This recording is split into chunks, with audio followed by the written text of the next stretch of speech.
So when it comes to real hunger, how can we distinguish between real hunger and emotional hunger? You're going to notice that real hunger is physically felt in the body. For those of us that have been so far removed from some of these cues, I want to remind you that the cues are there. The cues have always been there. And the cues are naturally a part of our nervous system when we are born. Are you ready to bring your dream body and health into life, but just can't seem to keep the motivation going? And is it finally time to address the self-sabotage and the unwanted eating behaviors such as binge eating, emotional eating, and nighttime eating that you know are getting in the way of your goals? Do you ever wonder what it would take for you to feel in control of your rituals so that you can stay consistent and see results?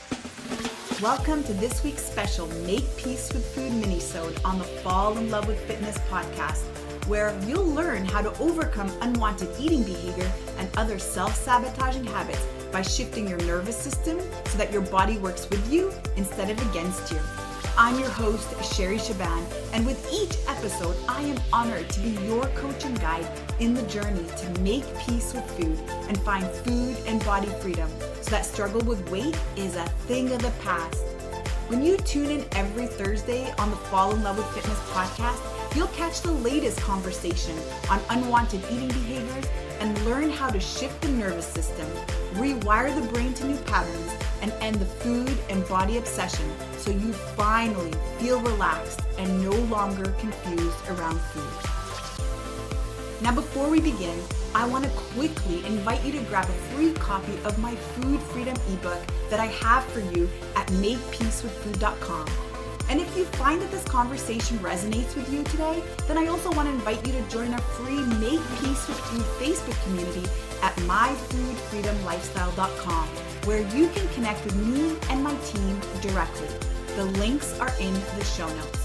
And of course, if you know somebody who you feel could benefit from these conversations and discussions, make sure to share this podcast with them too. All right, athletes, now let's get into it. When I started the health and fitness journey, it was really to help myself overcome major pain, overcome major struggle, a lot of self-limiting beliefs even around my identity as an athlete. And so I want to pop that in here today because you're going to hear me refer to you as athletes here and there. If you're watching the podcast, if you're watching any of our content, if you're reading any of our blog or content on our site, you're always going to hear me use the word athlete. And this is really where it originates from. It really originates from the mindset of who we are being rather than what we are doing. And so what that essentially means is oftentimes we enter the health and fitness space, or we sign on to new goals, we address new goals, we commit to new goals because the intention is to punish ourselves for not feeling okay with the way that we look.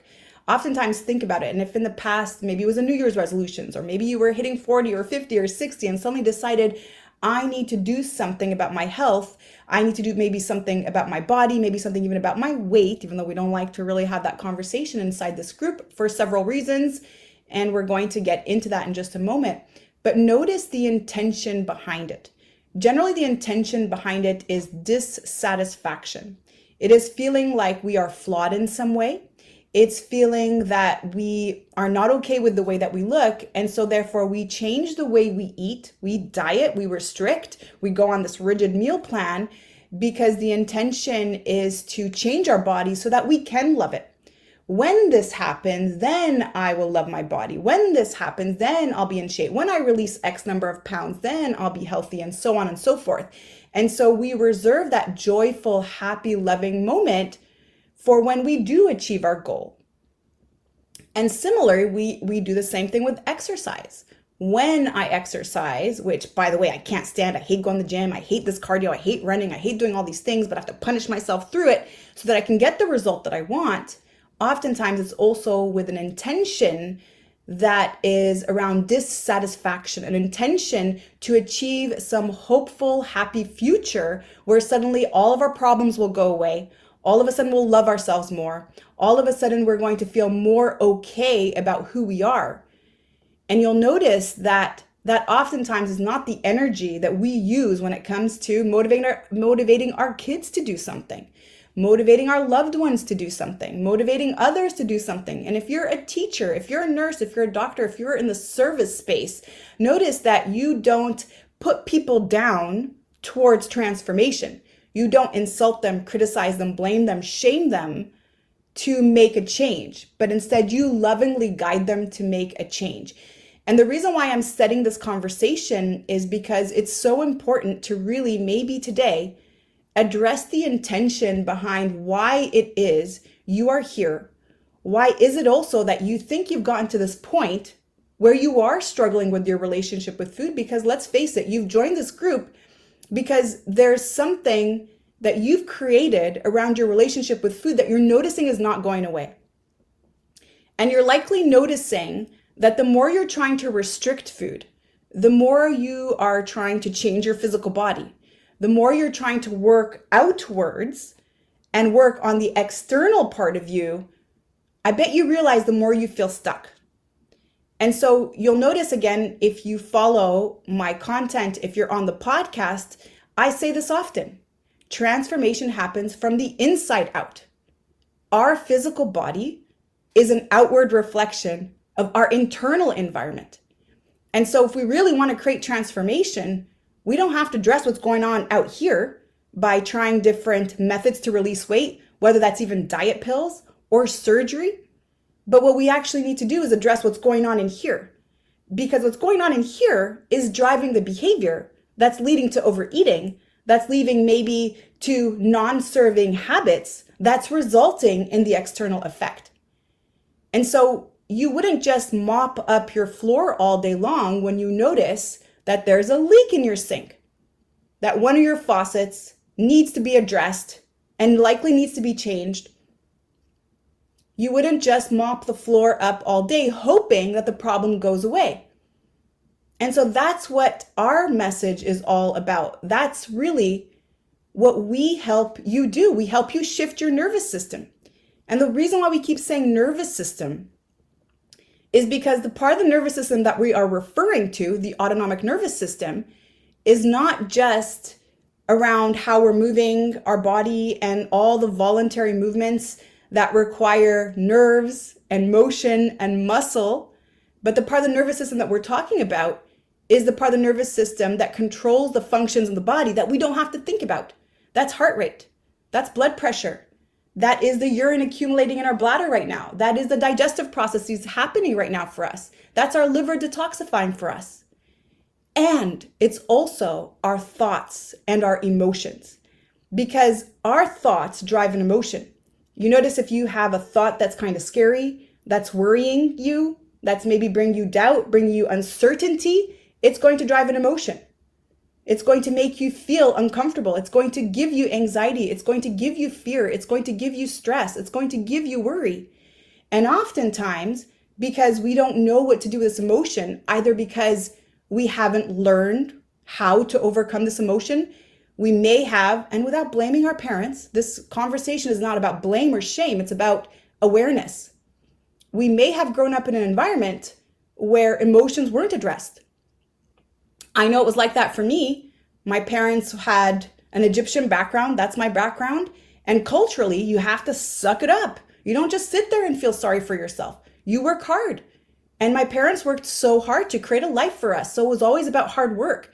They came from a lot of struggle when they were growing up. And it was a constant reminder, work. Don't just sit there and feel sorry for yourself. Work. Push yourself harder.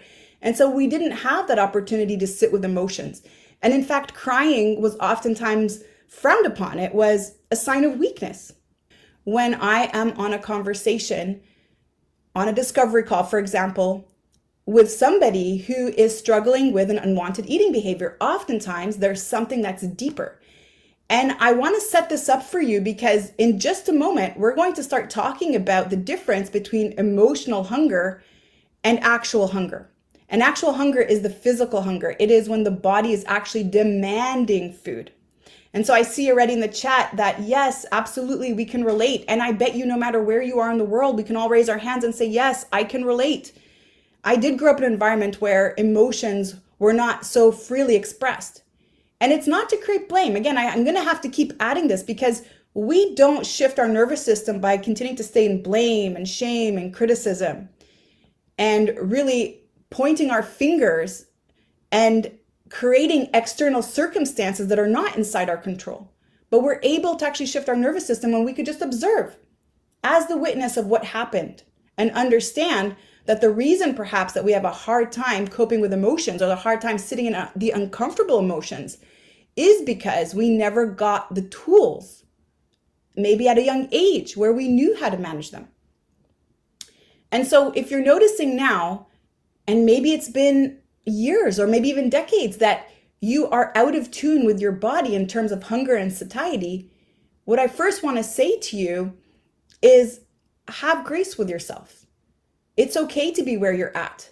It's okay to acknowledge that you're maybe needing some support and you're moving towards change. We call that dialectical thinking. It's not, again, about creating blame or feeling that it's too late, because there's always still an opportunity. And the way that we interrupt the pattern is by allowing loving compassion to just simply observe and understand what it is that we're trying to heal. Because as I shared with you in the email I sent out yesterday, we can't heal what we don't know we're trying to heal. It's not possible. And so awareness is the first step. And so when it comes to real hunger, how can we distinguish between real hunger and emotional hunger? You're going to notice that real hunger is physically felt in the body.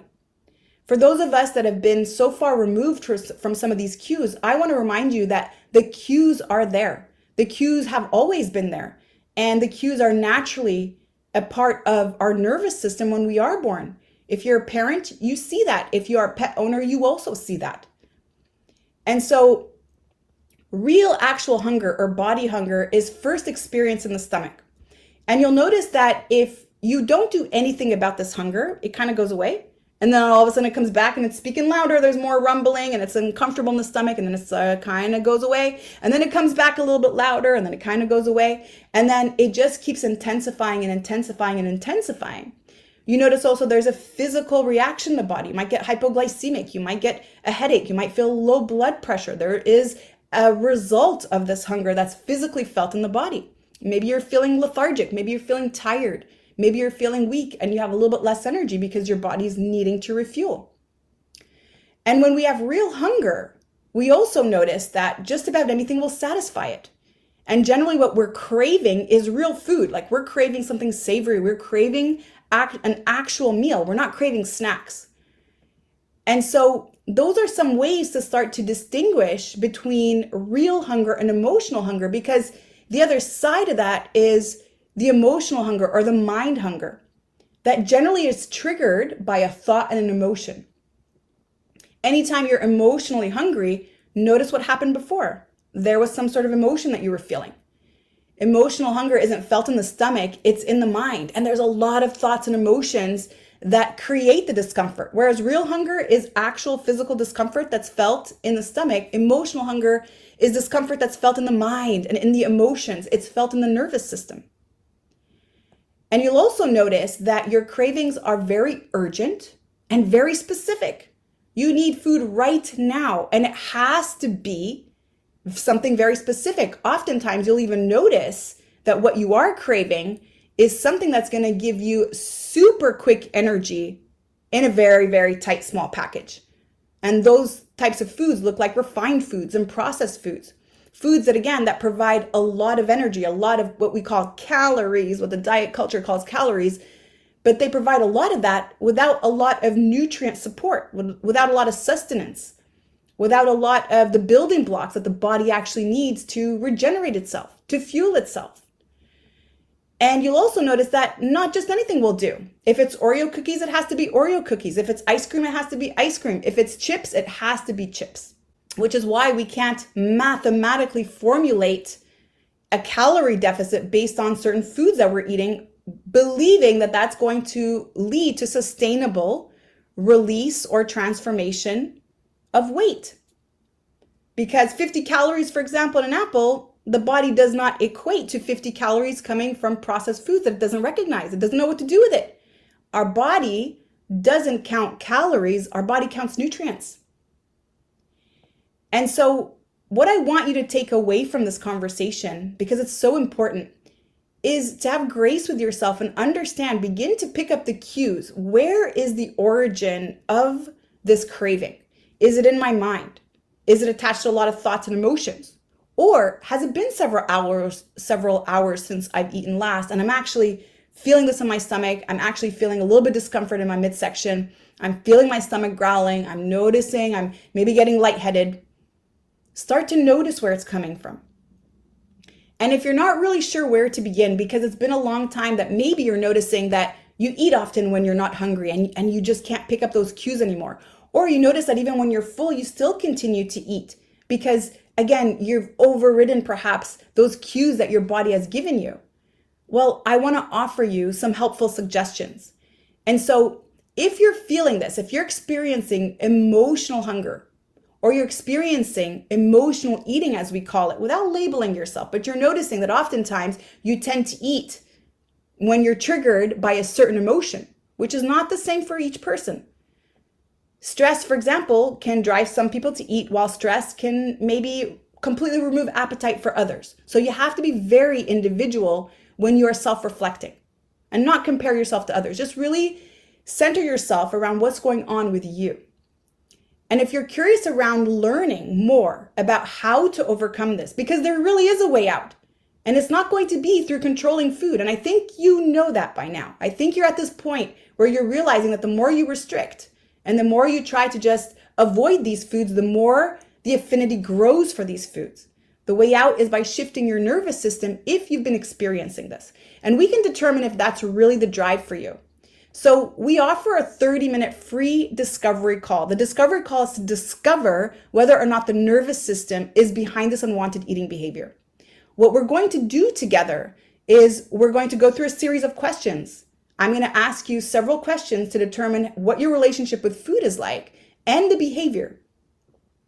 And if I notice that there's a nervous system issue involvement, I'm going to share with you the different ways that we can support you through our program, the way that we've supported thousands of other women do so.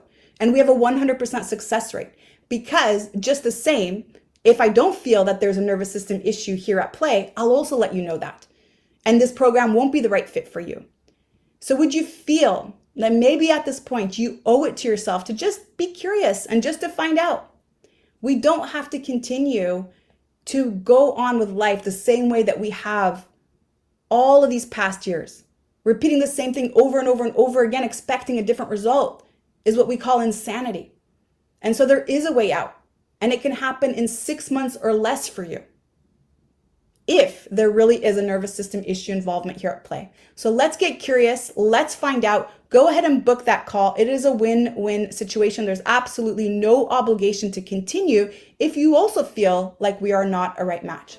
So with that, I want to wish you a beautiful rest of your day, and I will see you all next week. Thank you for listening to this week's Make Peace with Food Minisode on the Fall in Love with Fitness podcast. If this has resonated with you today, I want to invite you to subscribe to the show so you never miss a beat. And if you know someone who could benefit from this conversation, then please share this episode with them. Let's work together to help as many people as possible make peace with food and fall in love with fitness.